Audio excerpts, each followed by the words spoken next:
Aujourd'hui, nous allons plonger dans un sujet profondément pertinent et stimulant qui touche au fondement de notre foi et de notre moralité. Nous parlons des 7 péchés sexuels condamnés par la Bible. Dans cette vidéo, nous identifierons non seulement ces péchés, mais nous explorerons également leurs implications pour nos vies personnelles et comment nous pouvons chercher la libération et la transformation en Christ. Maintenant, passons au premier péché, la luxure, en explorant à la fois sa définition biblique et les moyens pratiques de la combattre, en utilisant une narration pour rendre notre compréhension plus claire et applicable. Imaginez un jeune homme appelé Lucas, qui a grandi dans un foyer chrétien et a toujours été enseigné sur l'importance des valeurs bibliques. Cependant, en arrivant à l'université, Lucas s'est retrouvé plongé dans un environnement rempli de nouvelles tentations et influences qui ont mis à l'épreuve sa foi et ses valeurs, surtout dans le domaine de la sexualité. Lucas a rencontré plusieurs personnes qui, contrairement à son éducation, ne voyaient aucun problème à suivre des impulsions immédiates de plaisir sexuel. Les fêtes, les rencontres occasionnelles et les conversations chargées d'insinuations sont devenues courantes dans son cercle social. Il a réalisé que la ligne entre CE, qu'il croyait être juste, et le comportement accepté par SC, père, était en train de s'estomper. Un soir, alors qu'il étudiait le sermon sur la montagne de Jésus, Lucas est tombé sur le verset de Matthieu chapitre 5, verset 28. « Mais moi, je vous dis que quiconque regarde une femme pour la convoiter a déjà commis un adultère avec elle dans son cœur. » Ce verset l'a profondément touché, le faisant réfléchir à la manière dont il avait laissé des pensées impures s'infiltrer dans son esprit, les justifiant comme faisant partie de ceux qui étaient socialement acceptables. Lucas a commencé à comprendre que la luxure ne concernait pas seulement les actions physiques, mais commençait bien avant, dans le cœur et l'esprit. Il a reconnu qu'il avait besoin d'un changement fondamental dans sa manière de penser et d'agir. Il a alors décidé d'approfondir les écrits de Paul, notamment dans Romains chapitre 12, verset 2, qui dit « Ne vous conformez pas au siècle présent, mais soyez transformés par le renouvellement de l'intelligence, afin que vous discerniez quelle est la volonté de Dieu, ce qui est bon, agréable et parfait. » Motivé par ces enseignements, Lucas a commencé à mettre en œuvre des changements pratiques dans sa vie. Il a limité sa consommation de médias normalisant la sexualité en dehors des contextes bibliques, a choisi de ne pas participer à des fêtes où il savait qu'il serait exposé à des tentations, et a commencé à chercher des compagnons partageant ses valeurs. De plus, il a augmenté son temps d'études bibliques et de prière, cherchant la guidance et la force de Dieu pour surmonter les tentations quotidiennes. Lucas a également trouvé du soutien dans un groupe d'études bibliques sur le campus où il partageait ses luttes et apprenait des expériences des autres. Cette communauté est devenue un pilier fondamental dans son parcours pour maintenir sa pureté, fournissant responsabilité et encouragement. L'histoire de Lucas nous montre que lutter contre la luxure est une bataille continue qui nécessite une vigilance constante sur nos pensées et nos actions. La Bible nous met en garde que nous devons fuir l'immoralité sexuelle, 1 Corinthiens chapitre 6, verset 18, et garder notre cœur avec toute vigilance, Proverbes chapitre 4, verset 23, car c'est de là que jaillissent les sources de la vie. La leçon que nous apprenons de Lucas est précieuse pour nous tous. Faire face à la luxure nécessite plus que de simples bonnes intentions. Cela exige une transformation profonde et un renouvellement constant de l'esprit, alignant nos désirs sur la volonté de Dieu. C'est un voyage de foi, de discipline et de dépendance continue de la grâce divine, en se rappelant toujours que Dieu offre pardon et force à ceux qui cherchent à vivre une vie de sainteté et de pureté, conformément à ses commandements. Comprendre la perspective conservatrice chrétienne sur l'homosexualité nécessite une analyse attentive de certains textes bibliques et de leur interprétation tout au long de l'histoire du christianisme. Explorons ce sujet délicat de manière respectueuse et réfléchie, en cherchant à comprendre les bases théologiques qui soutiennent cette vision. Tout d'abord, il est important de noter que la Bible aborde à plusieurs reprises la question de la sexualité humaine, établissant des paramètres pour ceux qui est considéré comme moralement acceptable et ceux qui ne l'est pas. Dans une interprétation conservatrice chrétienne, l'homosexualité est vue comme incompatible avec le plan original de Dieu pour l'humanité, tel que décrit dans les Écritures. Dans Lévitique chapitre 18, verset 22, nous trouvons l'une des passages les plus cités sur ce sujet. Tu ne coucheras pas avec un homme comme on couche avec une femme. C'est une abomination. Ce verset fait partie d'une série de lois données aux Israélites qui comprenaient des interdictions contre diverses pratiques sexuelles et rituelles païennes de l'époque. Pour de nombreux théologiens conservateurs, ce verset est interprété comme une interdiction explicite de l'activité sexuelle homosexuelle. Un autre texte souvent mentionné est Romains chapitre 1, versets 26 et 27, où l'apôtre Paul décrit des comportements qu'il voit comme contraires à l'ordre naturel établi par Dieu. Le texte dit « C'est pourquoi Dieu les a livrés à des passions infâmes, car leurs femmes ont changé l'usage naturel en celui qui est contre nature.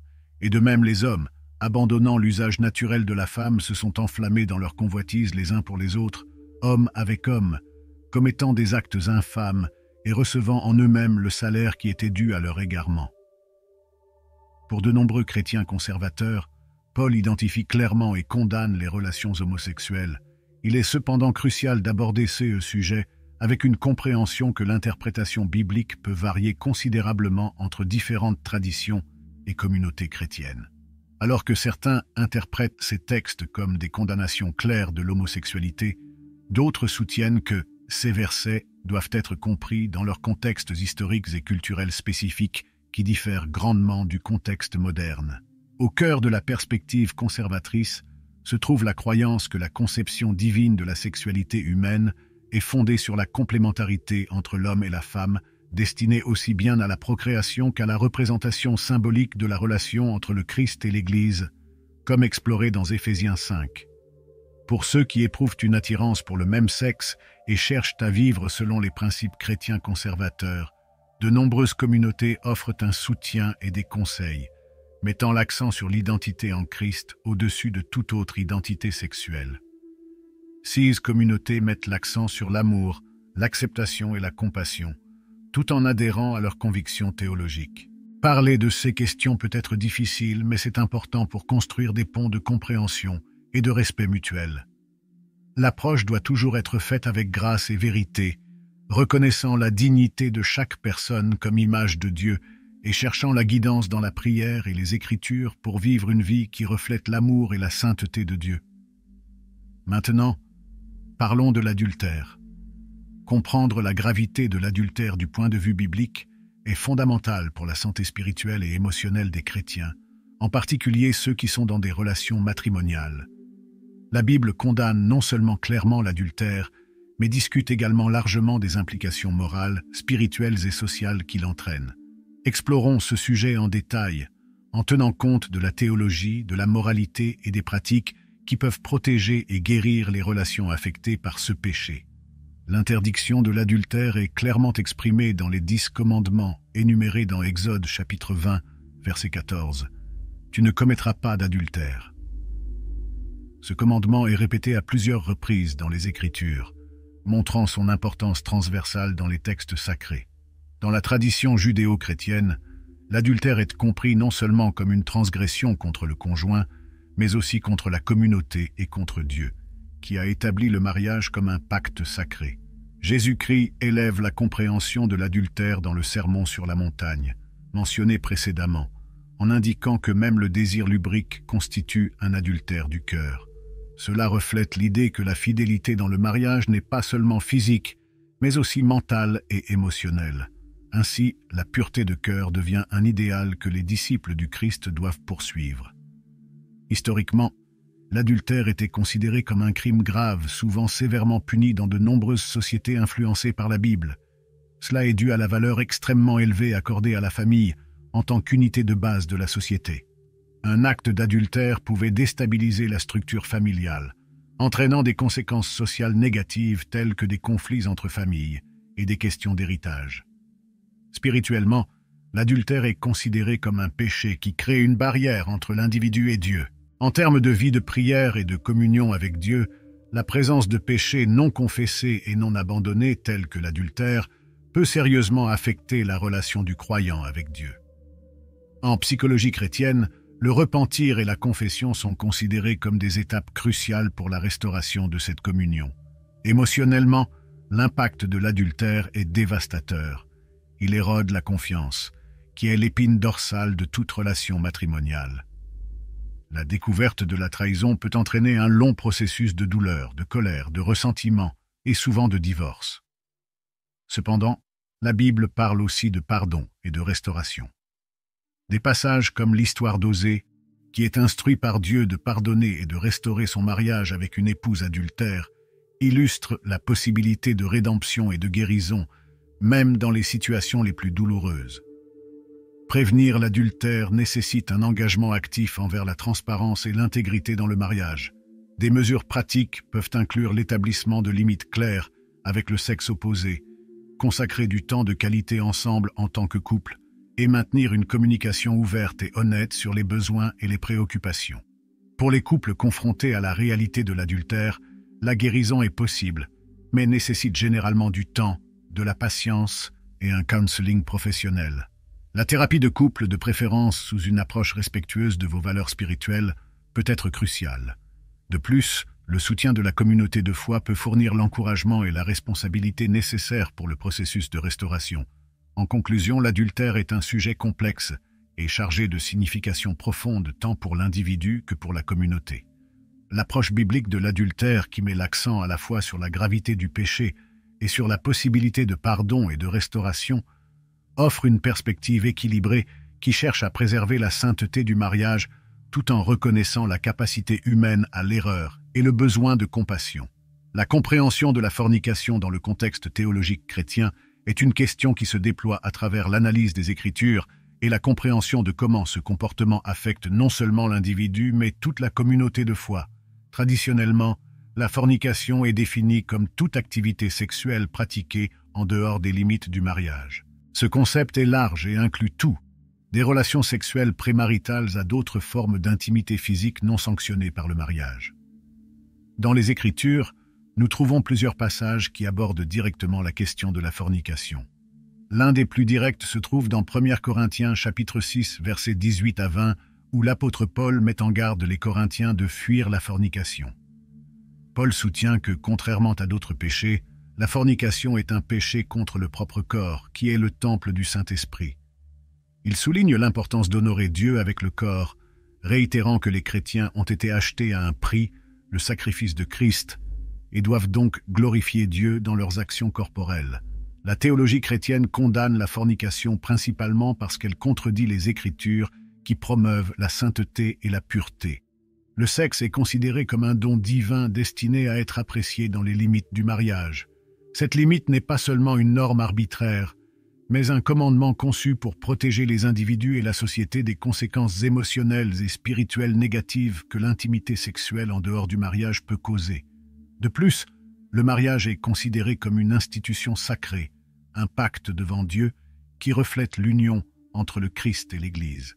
Ainsi, tout acte sexuel en dehors de ce contexte est considéré comme une violation de ce pacte sacré. La fornication est souvent discutée en conjonction avec ses effets destructeurs.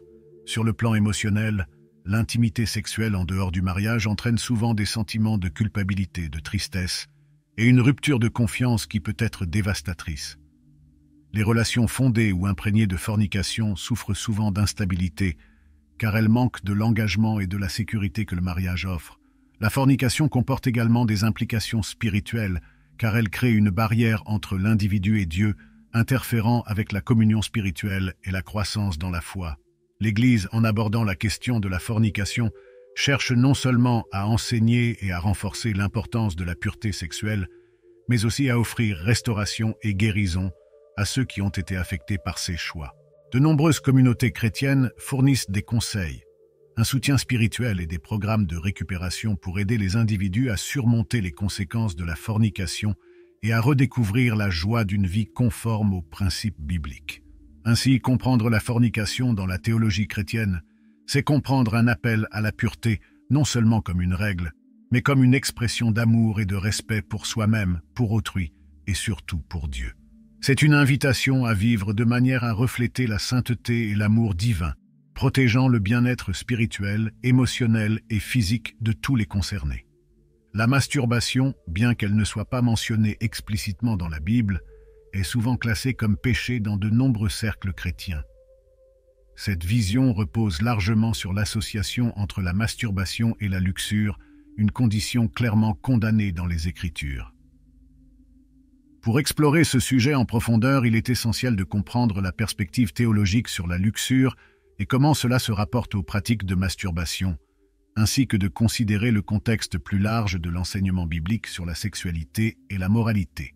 Dans la tradition chrétienne, la sexualité est considérée comme un don divin, destiné à être vécu dans les limites du mariage entre un homme et une femme. Cette vision est étayée par plusieurs passages qui discutent de l'importance de la pureté sexuelle et du mariage, comme Hébreux chapitre 13, verset 4, qui avertit que le mariage doit être honoré de tous et le lit conjugal gardé pur. Paul, dans 1 Corinthiens 7, discute également le rôle du mariage d'en fournir un contexte approprié pour l'expression sexuelle, suggérant que le mariage sert de sauvegarde contre la combustion de la passion.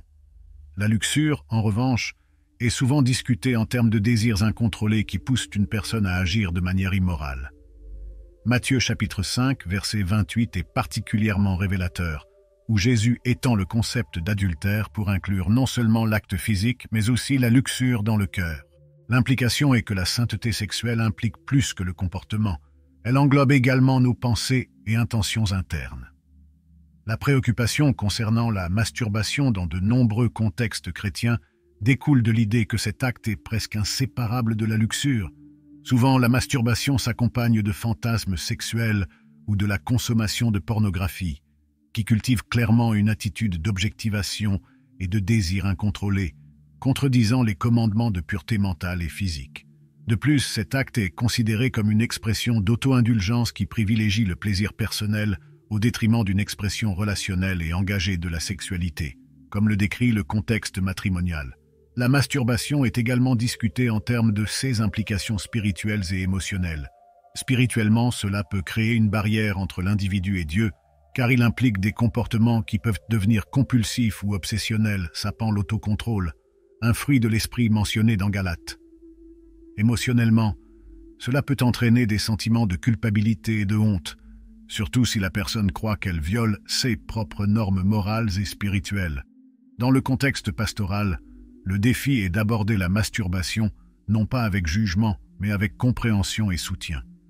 De nombreuses églises et organisations chrétiennes proposent des conseils et des programmes de récupération qui aident les individus à comprendre et à modifier des comportements qu'ils considèrent comme nuisibles à leur santé spirituelle.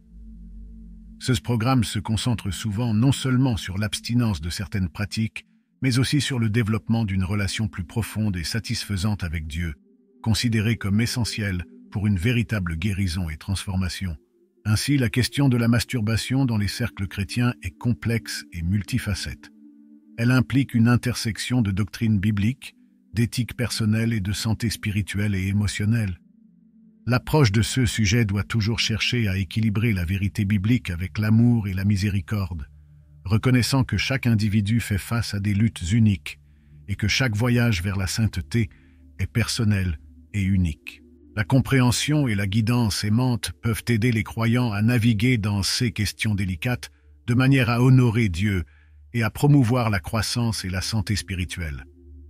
La prostitution est un sujet complexe et souvent délicat à aborder dans la théologie chrétienne, non seulement en raison de son impact direct sur les individus impliqués, mais aussi des répercussions étendues qu'elle peut avoir sur la communauté et la société en général.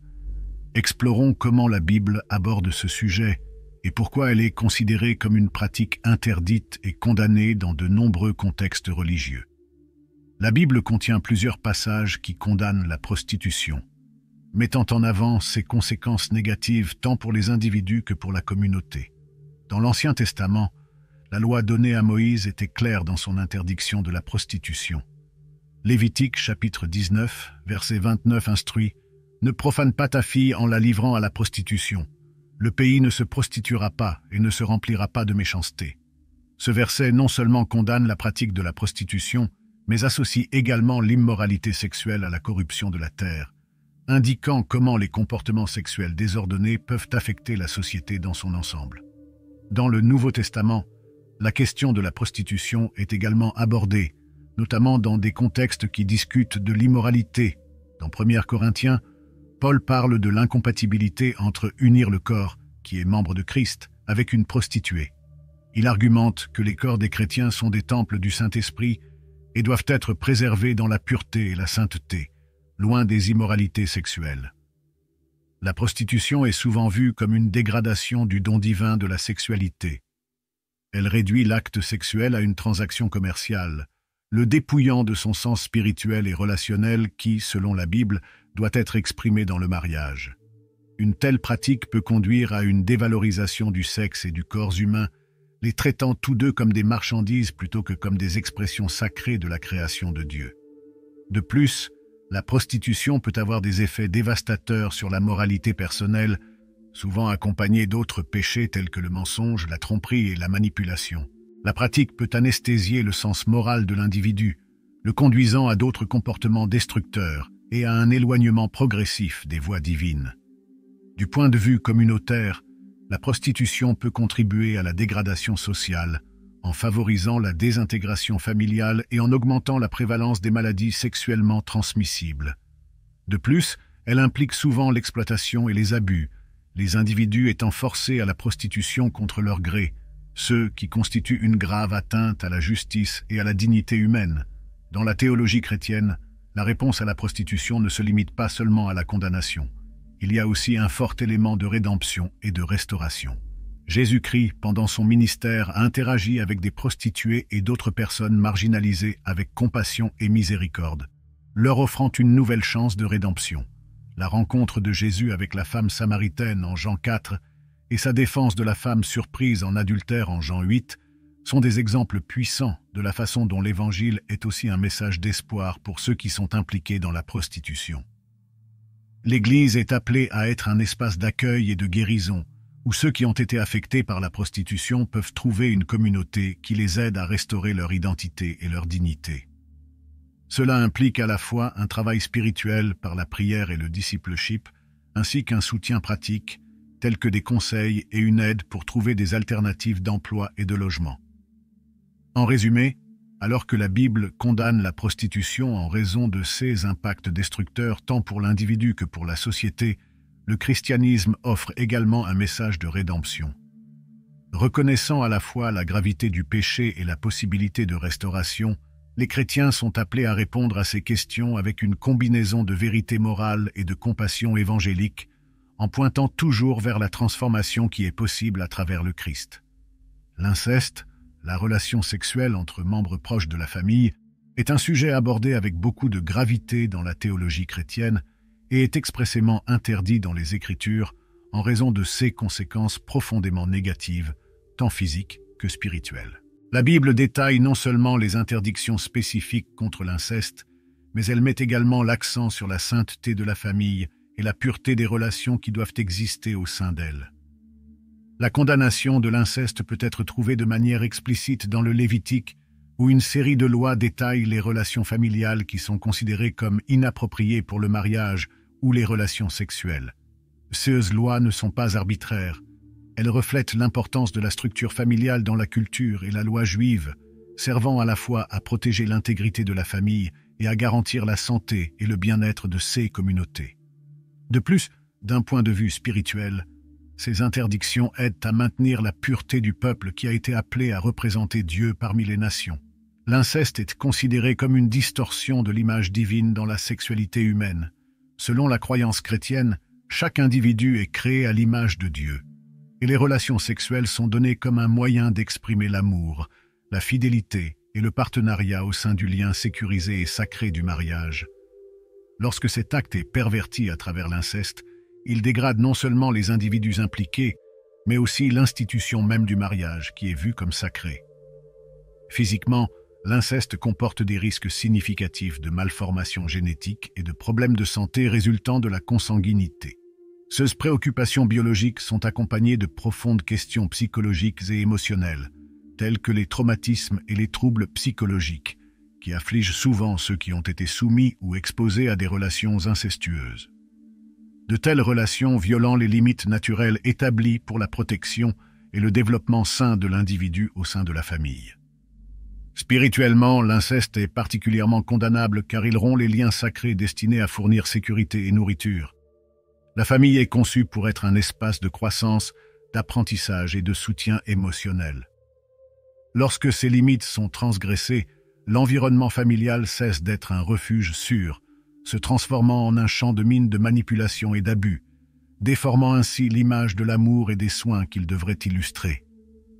Dans le récit biblique, les histoires impliquant l'inceste se terminent souvent en tragédie et en moralité corrompue, soulignant les mises en garde contre de telles pratiques. Par exemple, le Kéas de Lot et de ses filles, bien qu'il se déroule dans un contexte de désespoir et de destruction, est clairement présenté avec une connotation négative, illustrant les conséquences dévastatrices de l'inceste pour la famille et les générations futures. Au sein des communautés chrétiennes, l'inceste est abordé avec une sévère réprimande pastorale, mais aussi avec un appel au repentir et à la guérison. L'Église devient souvent un lieu où les victimes d'abus incestueux peuvent trouver un espace sûr pour recevoir des soins, des conseils et une restauration. Les leaders sont appelés à traiter ces situations avec une grande sensibilité et compassion, aidant les personnes impliquées à surmonter le traumatisme et à restaurer leur vie à la lumière des principes bibliques de rédemption et de pardon. En conclusion, l'inceste est clairement condamné dans le contexte chrétien, non seulement pour ses implications physiques et émotionnelles, mais aussi pour sa capacité à corroder les fondements moraux et spirituels de la famille et de la société. La Bible utilise ces interdictions pour enseigner sur les limites nécessaires qui protègent la dignité et la sainteté de la famille, reflétant le souci de Dieu pour le bien-être et la santé spirituelle de son peuple. Nous arrivons à la fin de notre vidéo d'aujourd'hui, où nous avons exploré en profondeur les 7 péchés sexuels condamnés par la Bible et leurs implications dans nos vies. J'espère que cette discussion a été éclairante et qu'elle aide chacun de nous à réfléchir à nos propres actions et à chercher une vie plus alignée sur les enseignements du Christ. Si vous avez trouvé cette vidéo utile et éclairante, veuillez laisser un like, car cela aide vraiment à la diffusion de ce contenu. Et si vous n'êtes pas encore abonné à la chaîne, je vous invite à vous abonner dès maintenant. En vous abonnant, vous soutenez non seulement notre travail, mais vous vous assurez également de ne manquer aucune de nos futures vidéos qui sont conçues pour vous aider à grandir dans la foi et la compréhension. N'oubliez pas non plus de laisser votre commentaire ci-dessous, partageant vos réflexions ou questions sur le sujet. Nous aimons voir la communauté interagir et apprendre ensemble. Votre participation est très importante pour nous. Merci d'avoir regardé et à la prochaine vidéo. Que Dieu vous bénisse tous abondamment.